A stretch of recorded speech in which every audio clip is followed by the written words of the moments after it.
Hello, everyone. I'm Antoine El-Hayek. I'm a PhD student at the University of Vienna. And today I will be talking to you about asymptotically tight bounds on the time complexity of broadcasts and its variant in dynamic networks. This work is joint work with Monika Henzinger and Stefan Schmid. So first of all, a quick background on why we do this. So first of all, we're looking at dynamic networks, which is a very nice way for modeling real-life networks and link failures. In particular, we're looking at highly dynamic networks, which are a good way of representing networks where processes move around a lot, like 5G or 4G networks, self-driving cars, and so on.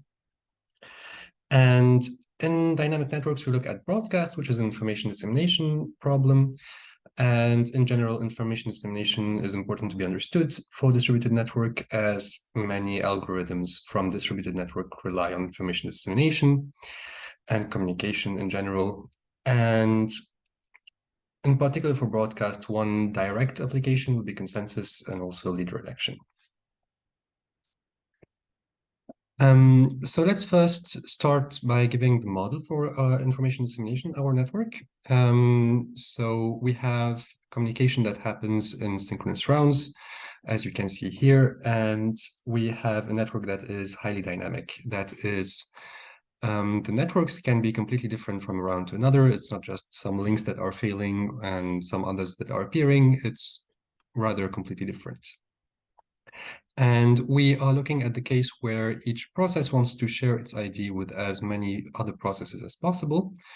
And so we also consider the case where each process can transmit any information it has received from other processes in previous rounds. So if we give a small example here, you can see that in the first round, process number 1 shares its ID with process number 2.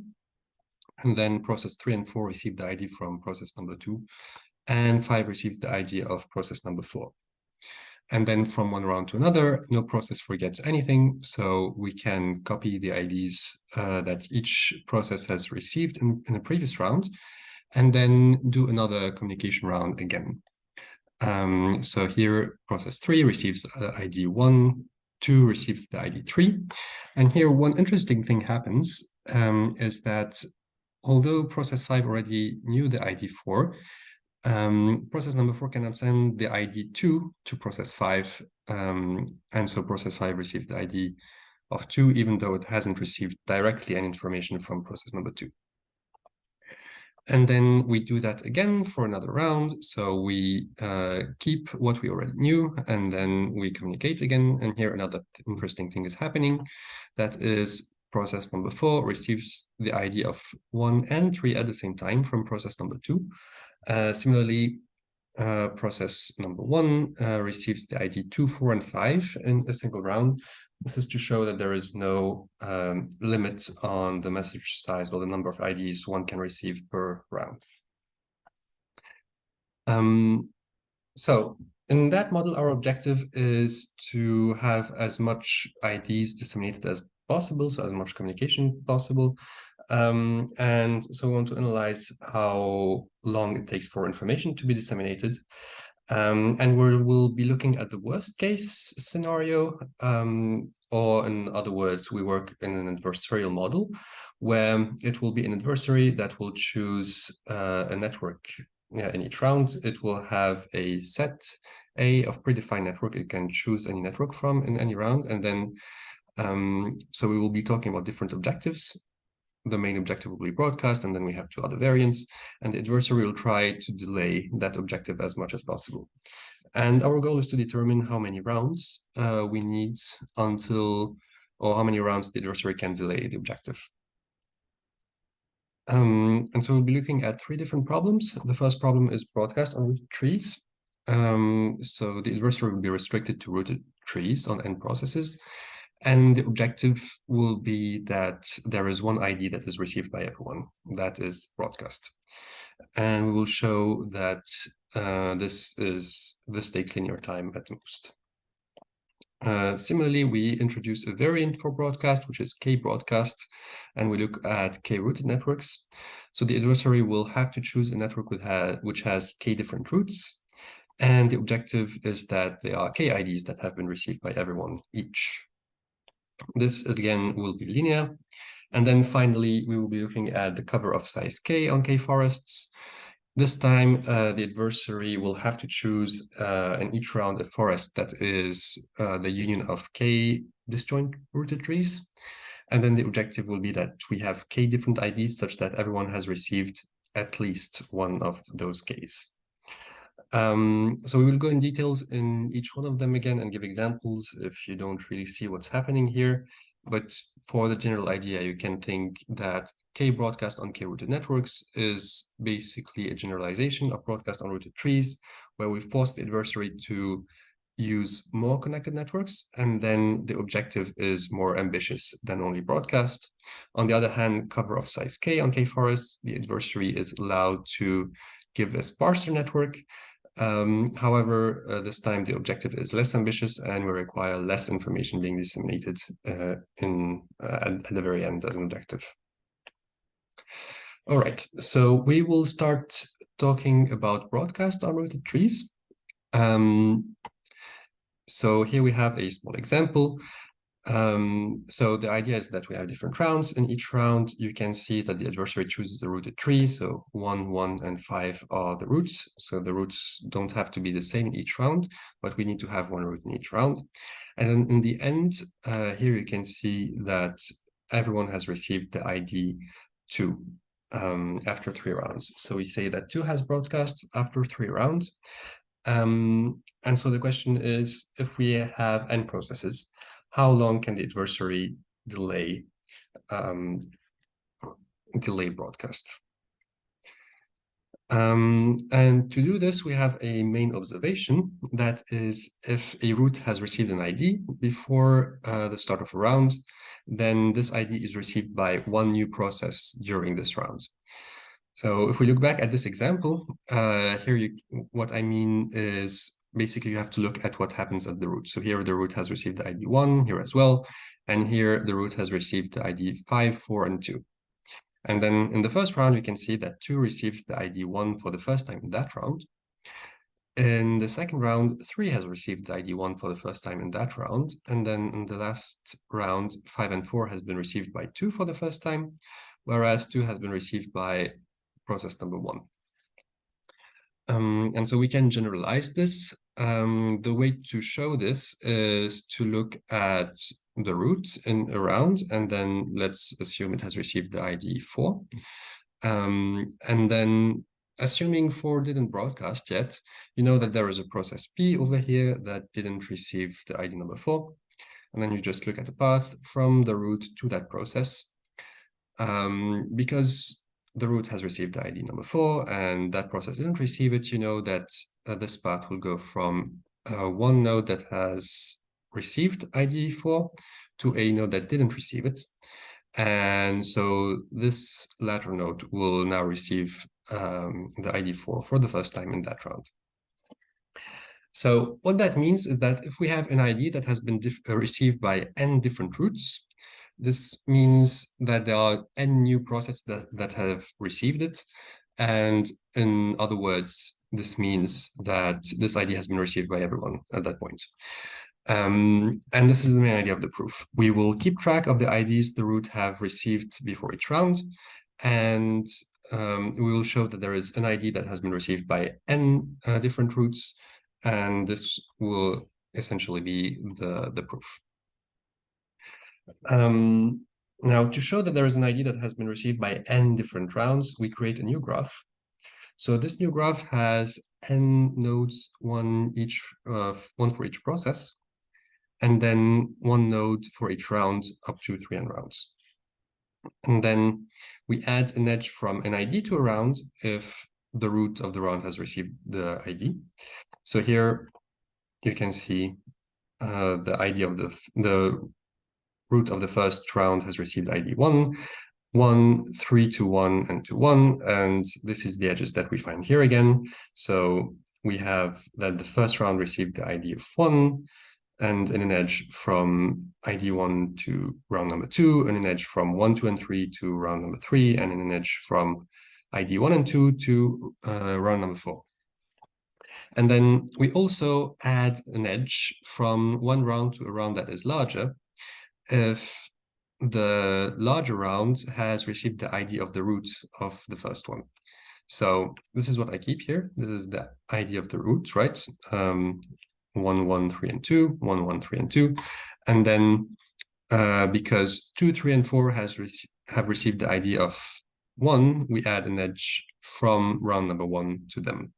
Similarly, we add an edge from 2 to 3 and 2 to 4 because 1 is the ID of round number 2 and has been received by rounds 3 and 4. Now, some observation on that graph. The first one, if a node has a degree at least n, out degree at least n, then the corresponding ID has reached everyone. That is because if you have an ID that has an out edge to n different rounds, this means that all these rounds, the root have received the ID, and then by the observation we did 2 slides ago, this means that the corresponding ID has reached everyone or has been received by everyone. On the other hand, if there is a round that has a degree n, that means that the corresponding ID of the root has been received by n different roots in other rounds. And that also means that this, this ID has been received by everyone. Now, so the only thing is to find or to prove that there is a degree that is larger than n, an odd degree that is larger than n in that graph. So one thing you can see is that round 1 has in degree 1, round 2 has in degree 2, round 4 has in degree 4, and then round 3 has in degree larger than 3. It's 5 here. And that is something you can prove, which I cannot do here. So round t has in degree at least t, and then you can count the edges by counting the in degrees. And then so the total number of edges is larger than the sum of t over all the rounds, which is equal to 9n squared over 2.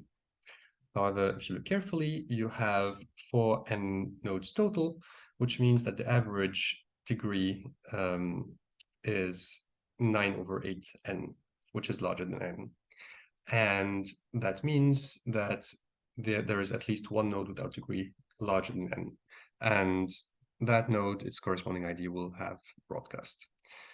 And so this is a simple proof. If you look more into the details of that graph, you can actually show that we actually have a node without degree n as soon as n is larger than 2.4n.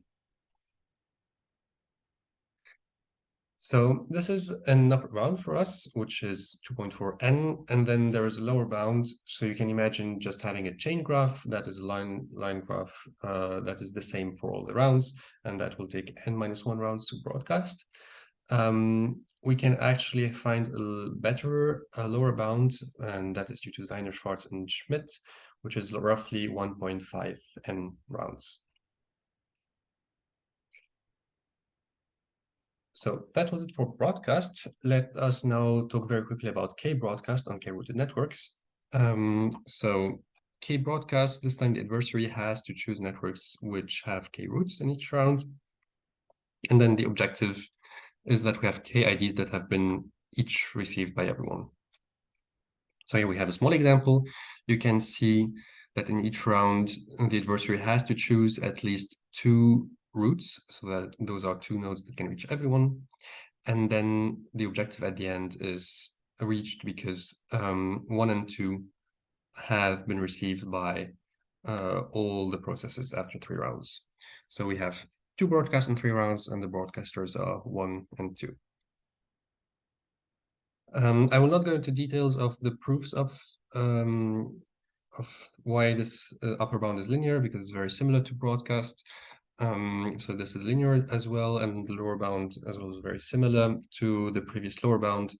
Or another easy way to see this is just take a cycle of length n and then repeat that over all the rounds, and then you can see that you cannot have broadcast in fewer than n-1 rounds. Okay, let's now talk about cover of size k on k forests. So this time the adversary has to choose a forest with with k-rooted trees. And then the objective is that we have k different IDs such that everyone has received at least one of them.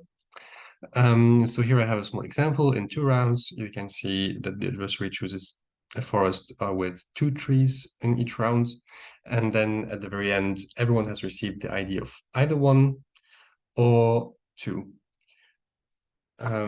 So we say that we have a cover of size 2 in 2 rounds.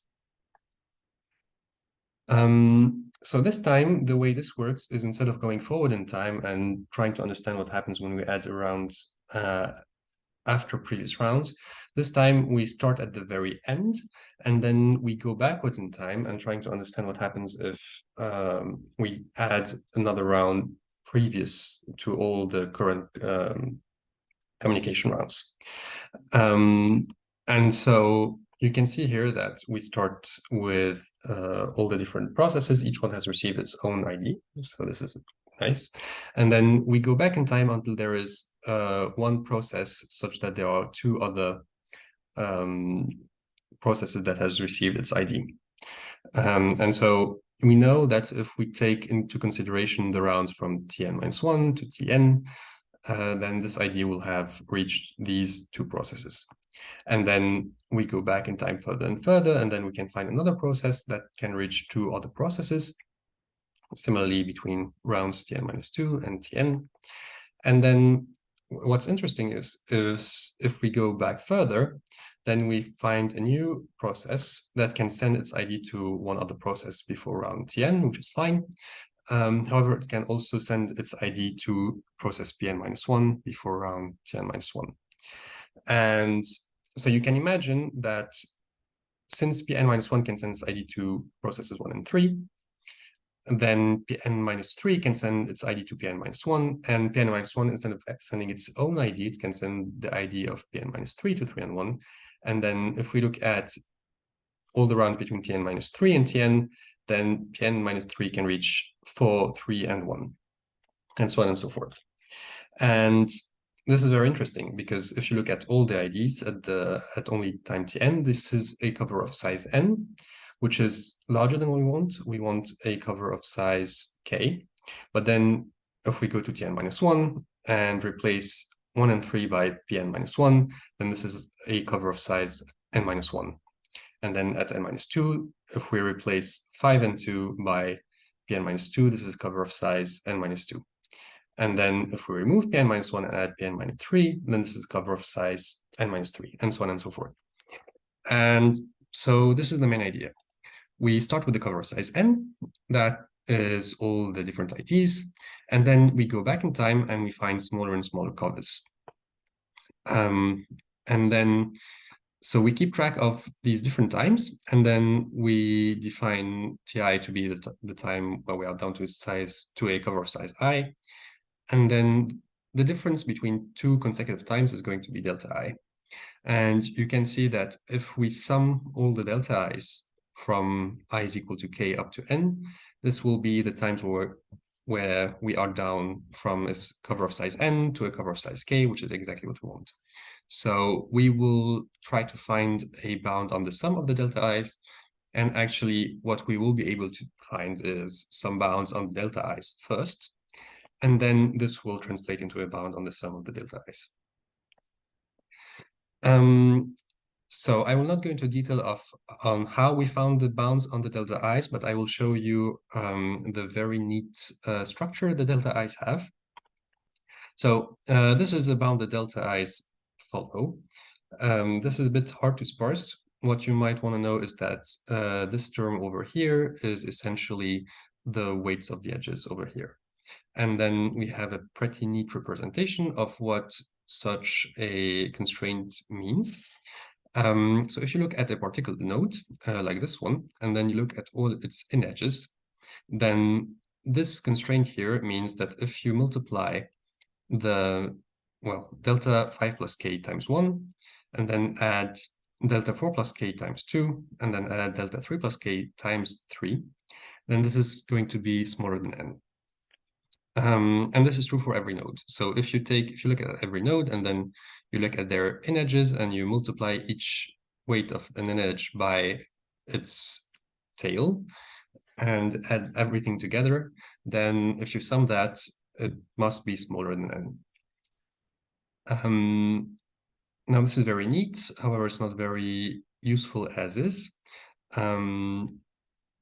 So what we do is we show that this implies another set of constraints on the delta i's, which is more useful. So we can show that this implies this over this constraint. And what this constraint means is that if you multiply a node by its out degree and add that to the same thing for all smaller nodes. So here you can see we have delta 1 times 1 plus delta 2 plus k times 2 plus delta 3 plus k times 4, and so on and so forth. So this is going to be smaller than 3 times n. And if we add one node further, this will be smaller than 4 times n, and so on and so forth. And thus we have all these different constraints over here. And so remember, we want to give an upper bound on the sum of the delta i's. So the maximization problem is to maximize the delta i's, and then we have all these constraints. We can show that the maximum is reached when the constraints are actually equalities. And then this is pretty easy to solve. So we have each delta I is n over I squared. And then if you sum all the delta i's, then if you can take the n out, and then you're just summing 1 over I squared, and this converges. So we can upper bound this by the sum from I is equal to 1 to infinity of 1 over I squared, and that will be linear. So this is the main idea for the upper bound. And then similarly, the lower bound is pretty similar to the previous lower bounds. One way you can imagine this is just isolating every vertex in a trivial tree, except for the last tree, which has all the other vertices. Make a chain in that last tree, and that tree will have n minus k vertices. So we will have cover in n minus k rounds. So quick recap. So we had broadcast unrooted trees. This is linear. We show that this is linear, which closes a conjecture that was given by Zahn-Schwan's mix in 2019. And then we introduced 2 other variants that are k-broadcast on k-rooted networks and cover of size k on k-forests, and showed this as well is linear. So the main takeaway is to say that in the worst case scenario, when there is enough connectivity, and when there is no limit on the message sizes, then data dissemination is linear. And then some future work. This includes finding ways to speed up the objectives. If we want to have faster data dissemination, then how can we constrain the adversary differently? Another option would be to look at random adversary instead of a smart one. That would be more, that would model better maybe the real world networks, which are usually not perfectly adversarial. We can also look at applications like leader election or consensus. And we can also look at what the message size, if we constrain the message sizes, what happens. This is the end of the video. I hope you enjoyed it. And I invite you to read the paper if you are interested in this work.